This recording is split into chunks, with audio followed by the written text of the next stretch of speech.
É necessário ficar cego para poder enxergar. É necessário retomar a consciência. Será que é preciso ficar cego? Será que é preciso vir o período da dor para retomar a consciência? Essa é a pergunta de Deus para as nossas vidas essa noite. Infelizmente, hoje o ser humano, igreja, está no estágio de quê? De querer ficar, infelizmente, no período da dor, no estágio da dor para se converter. Infelizmente, estamos assim. É o ditado popular, né? Ficamos safados. É uma palavra pesada, mas infelizmente é assim. Infelizmente as pessoas estão esperando passar pela dor para se conscientizar dos seus erros, para retomar a consciência. Assim foi com Saulo.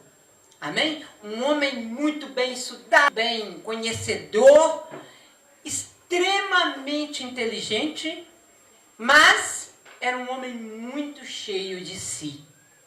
Hoje, igreja, nós somos muito cheios de nós mesmos. Nós devemos, nesta noite, igreja, felizmente, hoje nós teremos a oportunidade de retomar a nossa consciência, de analisar, amém? Porque um servo, ele não é cheio de si mesmo, ele é cheio de Deus, amém? Amém. Abra suas Bíblias, por favor, em Atos 7, 54 ao 60, por favor.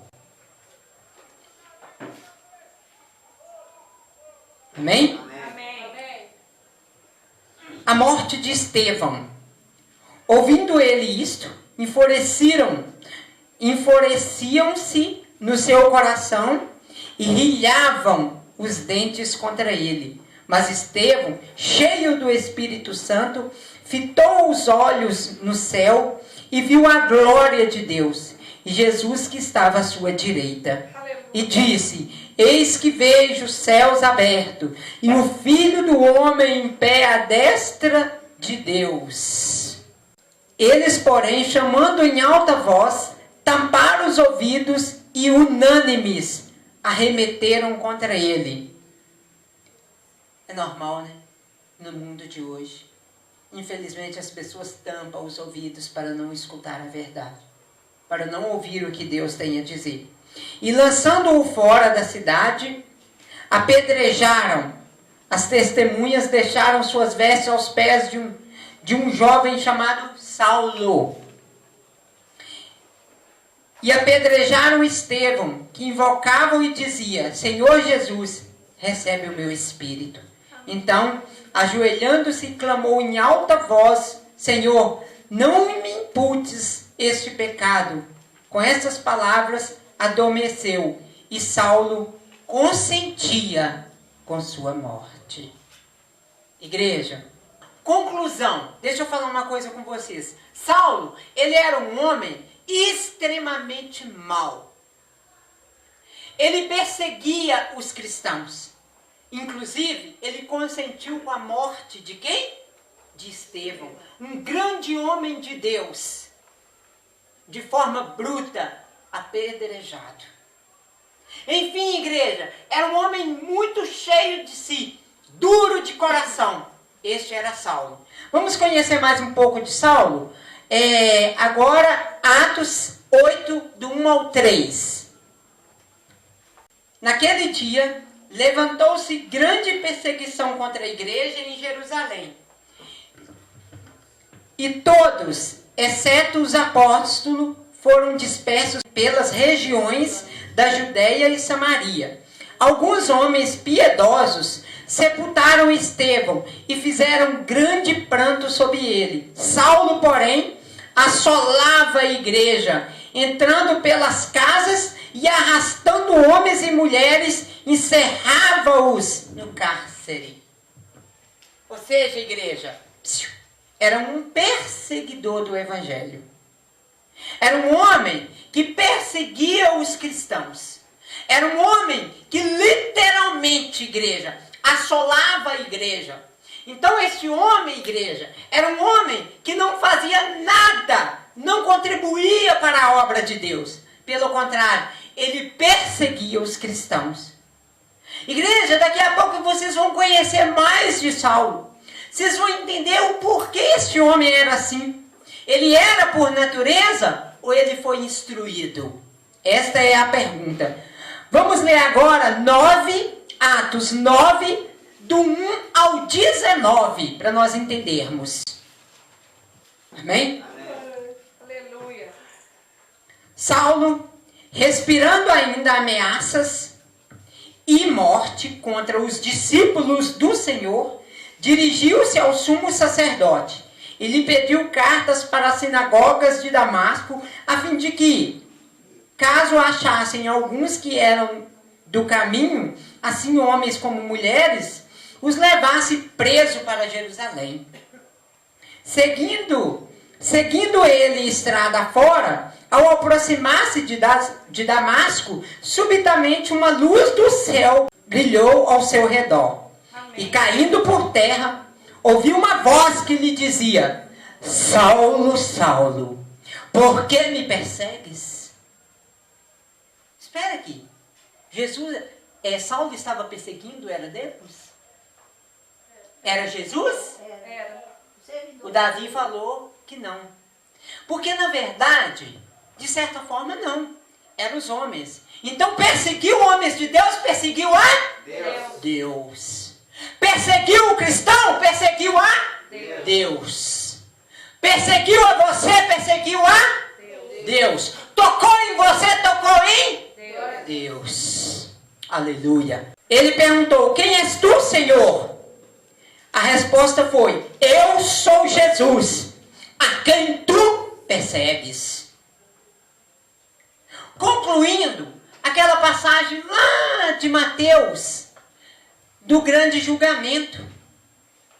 Quando no grande julgamento haverá a separação dos bodes e das ovelhas. E ali Jesus falou que tudo que fizerdes aos meus pequeninos está fazendo a ele. Se está servindo a ele.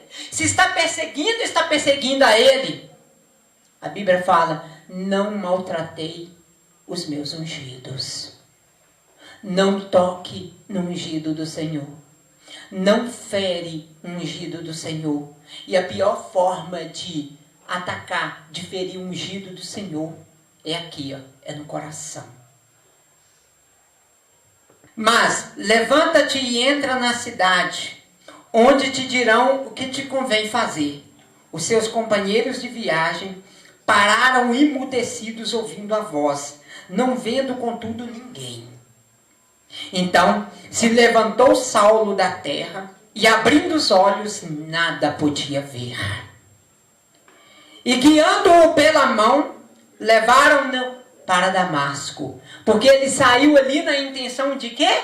De levar todos que ele encontrasse preso. Todos que ele encontrasse pelo caminho, ele queria prender. Ou seja, ele queria fazer maldade. Só que no meio do caminho, ele teve o quê? Uma experiência com o Senhor. Ou seja, por que ele ficou cego? Porque ele não suportou a glória de Jesus. Eita, glória a Deus. Então se levantou Saulo da terra, e abrindo os olhos nada podia ver. E guiando-o pela mão, levaram para Damasco. Esteve 3 dias sem ver, durante os quais nada comeu nem bebeu. Ora, havia em Damasco um discípulo chamado Ananias. Disse-lhe o Senhor numa visão: Ananias? Ao que respondeu: eis-me aqui, Senhor. O servo do Senhor tem que sempre estar pronto. Amém?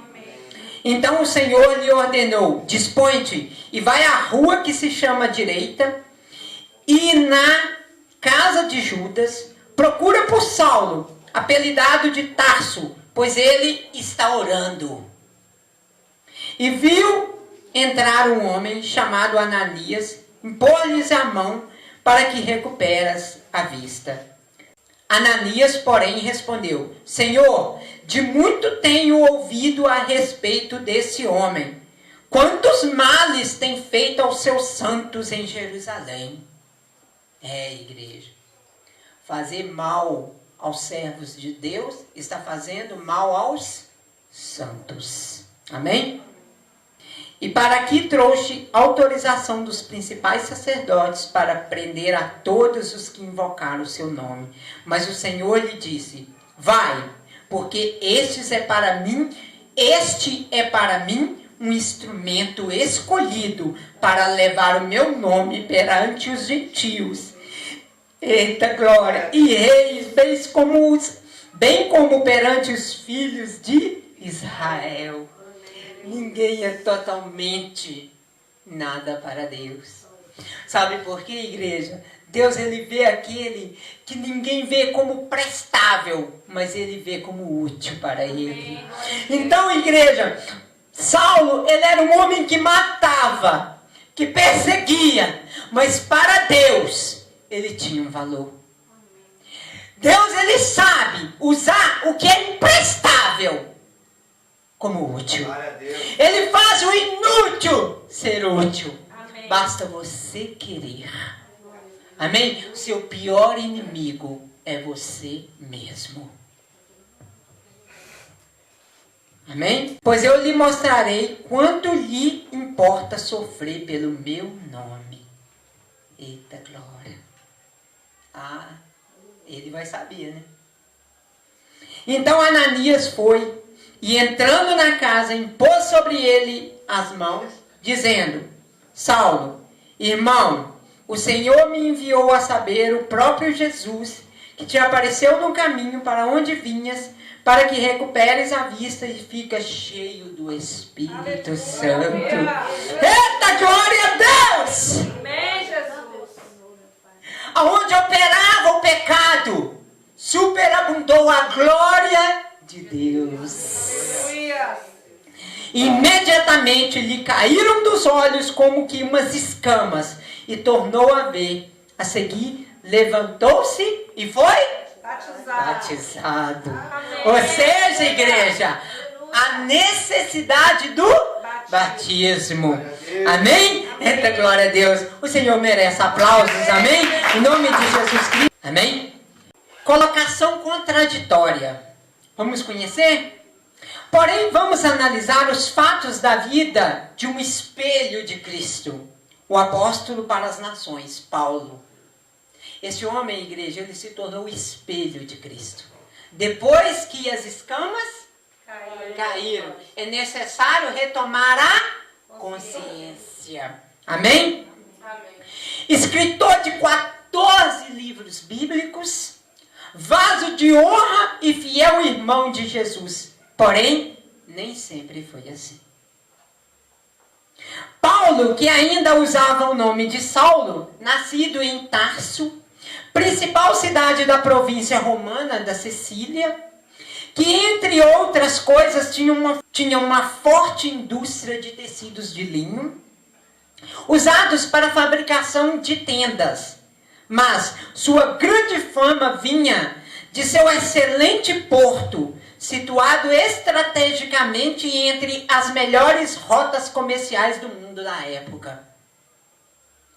Ali Saulo cresceu com abundância de recursos, sendo criado como cidadão romano, mas nas leis e costumes dos judeus. Entenderam agora? Estão começando a entender o porquê da perseguição? Ou seja, ele era o quê? Um cidadão romano, mas nas leis dos costumes dos judeus. Ensinado por um grande instrutor da época, chamado Gamaliel. Isso está em Atos 22:3, que influenciou não só Saulo, mas toda uma geração. Assim diz Atos 5:34. Então Gamaliel, igreja, ele era o quê? Judeu. E ele era, igreja, um doutor. Ou seja, tipo um professor, igreja. Um mestre. Então, igreja, o que ele fez? Ele fez uma cauterização de mente em Saulo. Porque os judeus, eles eram aparentemente, o quê? Perseguidores dos cristãos. Então, igreja, conclusão. Mas como fariseu renomado, O que ensinou Gamaliel a Saulo? Vamos descobrir. Na morte do discípulo Estevão, apedrejado por ensinar a nova aliança de Deus com seu povo, sendo agora Jesus o único Salvador, Saulo aplicou seus ensinamentos. Ou seja, o que ele sabia, né? Isso está lá em Atos 7, 58 ao 60. Prossigamos na consideração de Atos 8, de 1 ao 3. O ódio, a parcialidade, a falta do verdadeiro amor e toda a sua história de vida o impeliam às suas ações. Ou seja, um perseguidor. Ele não era ateu, agnóstico, espírita ou sem religião. Tampouco ele não professava estar afastado de Deus, a fonte de luz e vida, mostrando como uma visão espírita dos fatos e conhecimento das Escrituras. Porém, os costumes cegaram a Saulo, a ponto dele matar os seguidores de Jesus. O que mata um ser humano, olha aqui para mim, seus costumes. Nascemos projetados em costumes. Costumes dos nossos avós, dos antigos, dos antes de nós. Ou seja, nascemos baseados em costumes, ou seja, que se contradiz com a palavra de Deus. Amém? Agora, enfim, ele foi instruído, ensinado por Gamaliel a destruir, matar, assassinar, ministério de Deus na vida das pessoas. Igreja, a pior morte, o pior assassino, olha aqui para mim, o pior assassino é aquele que assassina projetos, ou seja, planos de Deus na vida das pessoas, ministério de Deus na vida das pessoas.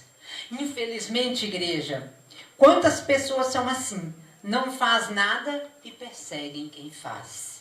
Assim era Saulo. Saulo, ele foi instruído para perseguir. Então deixa eu te falar uma coisa. Qual Gamaliel que tem te instruído? Qual Gamaliel que tem o que cauterizado a sua mente? Seria os livros? Seria suas leituras desnecessárias? Seria conhecimentos que não te edificam?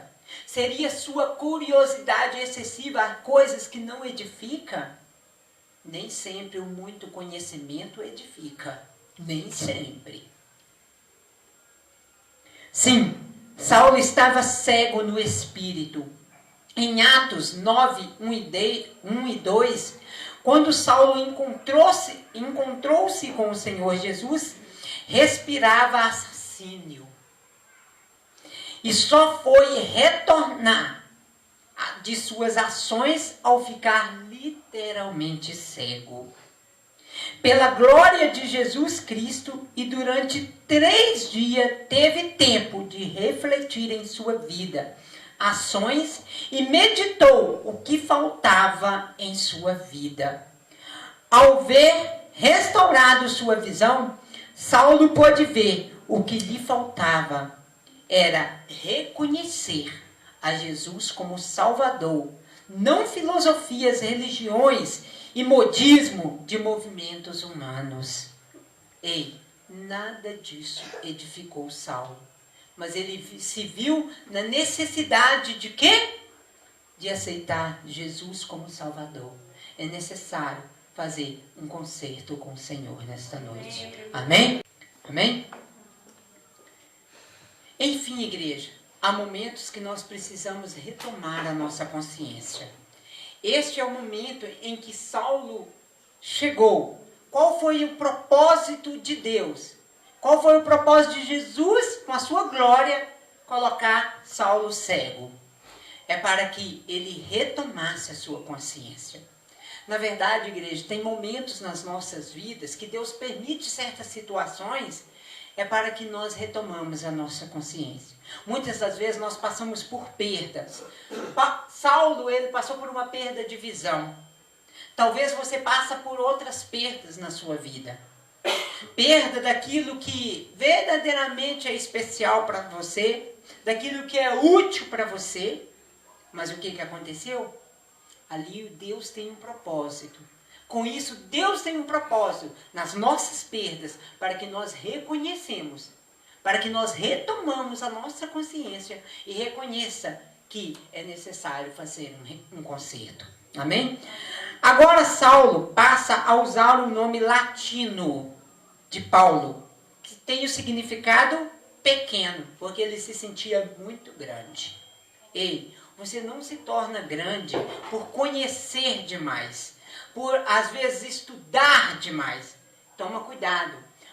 É o que eu falei aqui. Muito conhecer às vezes não ajuda. Você tem que saber do que você conhece. Você tem que saber a leitura que você envolve. Muitas coisas cauterizam a nossa mente. Assim Gamaliel fez com Saulo. Ele, na verdade, cauterizou a mente de Saulo para o transformar num perseguidor. Uma lavagem cerebral. Ou seja, Saulo ele passou por uma lavagem cerebral, mas Saulo não percebia assim. Ele precisou perder aquela visão dele de pensar que tudo aos olhos dele estava certo. Para ele achava certo perseguir, matar, destruir as pessoas pelo sentimento. Você tem ideia do que uma família inteira de Estevão assistir ele sendo apedrejado? Você tem ideia do que as pessoas que amam aquelas que nós perseguimos? Você tem ideia do sentimento daquelas pessoas? Por acaso, muitas das vezes nós devemos fazer esta pergunta. Não estou eu na mão de Gamaliel, sendo instruído de maneira errada? Toma muito cuidado, que talvez o Gamaliel está dentro de você, te levando a situações erradas, a atitudes erradas. Muitas vezes atitudes e pensamentos, conceitos que você defende como certo, mas não está certo. Amém? Ou seja, significado do seu nome, pequeno. Sim, agora ele reconhece que é pequeno e sua grandeza está no Senhor que criou o céu e a terra. Somente Deus. Ele reconheceu que é Deus. E que ele precisava reconhecer que Jesus Cristo é o Salvador. Amém? Amém. Só assim teve a cegueira de seu coração, de sua alma curada. E ali foi plantada a verdade de Deus e o zelo correto. E o zelo correto pôde entrar na sua vida. João 8,32. Assim diz. Amém? Hoje nós temos nossa formação profissional, acadêmica, religiosa, entre tantas outras. Temos nossas certezas, nossas escolhas, sabemos o que fazemos é o melhor, assim como Saulo tinha. Isso pode ser por causa de nossa criação, ensinos, costumes, que com certeza, se não são de Deus, estão nos cegando, não nos deixando ver a glória de Deus em nossas vidas. Tome cuidado, igreja, que nem sempre os seus próprios conceitos, aquilo que você defende como tese na sua vida, seja o que seja realmente certo. Amém? Não nos deixa prosseguir na corrida da vida e no favor de Deus. Diz o ditado, o verdadeiro cego é o que não quer ver. Esse é o verdadeiro cego.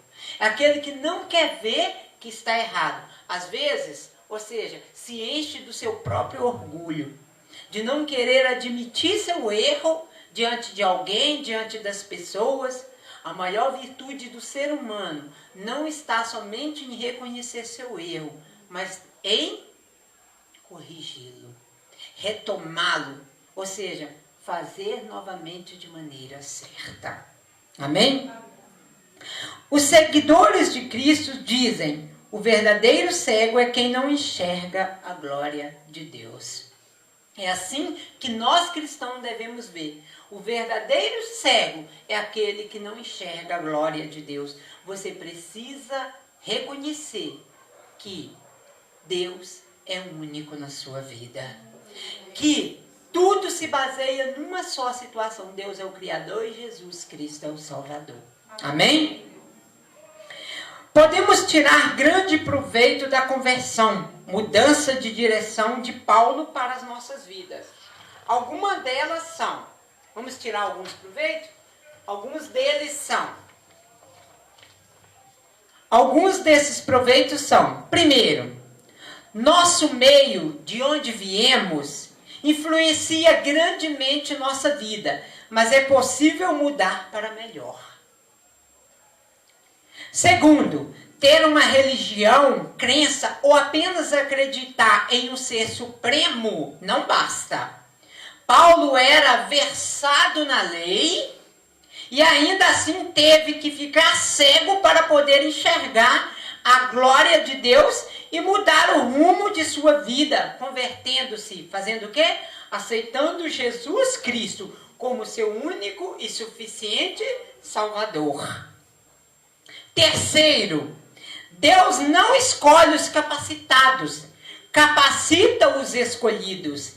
E não é por sermos capacitados, escolhidos, que somos donos da verdade e senhor da vida alheia. Toma cuidado, devemos ter esse cuidado também. Mas também não nos sentir altamente menosprezado, porque Deus pode fazer de nós, muitas das vezes pequenos, muitas das vezes aos nossos próprios olhos incapazes, mas Ele pode nos capacitar. Depende de você abrir o seu coração. Eita, glória a Deus. Aleluia. Porém, exige humildade para mudar um pensamento, um proceder, uma vida.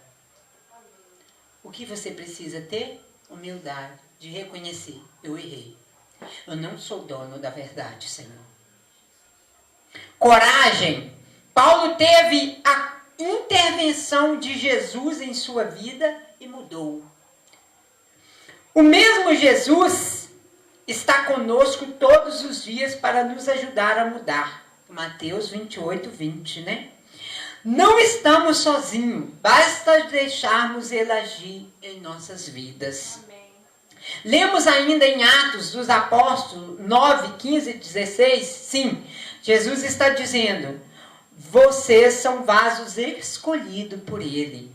Conhecerão a Ele, convertam-se às maravilhas de Deus e sejam como o apóstolo para as nações, Paulo, sendo filhos amados de Deus. Necessitamos apenas dizer sim. Eu quero, Senhor. Repita comigo. Sim. Sim. Eu quero, Senhor. Amém. Glória a Deus. E Ele fará cair as escamas dos olhos e dará visão, objetivo e paz a quem pedir. Mateus 7, 21 diz, nem todo aquele que me diz, Senhor, Senhor, entrará no reino do céu, mas aquele que faz a vontade de meu Pai, que estás no céu. Mas aquele que faz a vontade de meu Pai, que estás no céu, mas não aquele que faz a própria vontade. Então, o que aconteceu com Saulo? Ele queria fazer aquilo o qual ele foi altamente instruído por Gamaliel. Perseguir, viver segundo as suas próprias vontades, segundo os seus próprios conceitos, segundo aquilo que ele foi instruído. Nem sempre aquilo que as leituras, livros, ou seja, conceitos externos, nem sempre é de valia para as nossas vidas. Toma cuidado, talvez a sua mente foi cauterizada, sem você perceber. Foi instruída para o mal, sem você perceber. Talvez o caminho que você está instruído por pressão alheia, seja de maneira contrária ao que Deus quer para a sua vida. Amém? Amém. Por isso, para finalizar, quero agora que vocês reflitam na letra dessa música. do meu jeito, da Vanilda Albuquerque. Amém?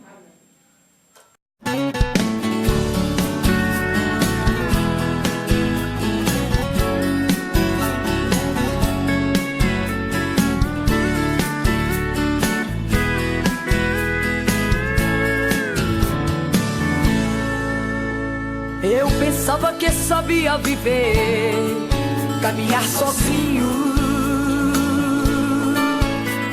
Então fiz o meu querer, construí meu caminho.